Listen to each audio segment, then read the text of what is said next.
the journey to the right path begins with acceptance.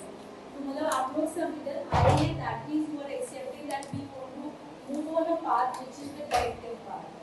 पहले तो ये मानना जरूरी है कि हम या हमारे बच्चे एडिक्ट है या किसी भी तरीके से हमें बहुत ज़्यादा आदत पड़ चुकी है मोबाइल लैपटॉप्स टीवी की. तो आप सब शायद एक्सेप्ट दिल ही दिल में करते हैं. मेरे सामने किसी को नहीं करना था बट दिल ही दिल में करते तभी हम इधर आए. सेशंस बहुत अच्छा लगा. मेरे लिए स्पेशली हेल्पफुल है और मेरे बच्चे के लिए भी हेल्पफुल है. बिल्कुल. जो उसका हाइपर एक्टिवनेस है मुझे लग रहा है इसमें वो थोड़ा सा कम हो सकता है. I would really like to thank Mr.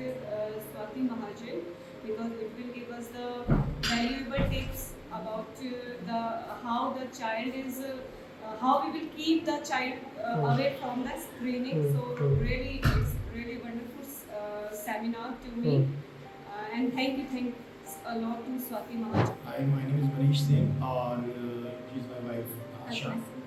And मेरे बेटे का नाम धैर्यराज सिंह है and he is in Blooming Birds KG2 और today we had a session and it was a very good session.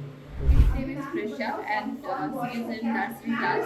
And my experience is nice because I got some information how to maintain her daily routine. So I think this is very valuable to me. Thank you so much.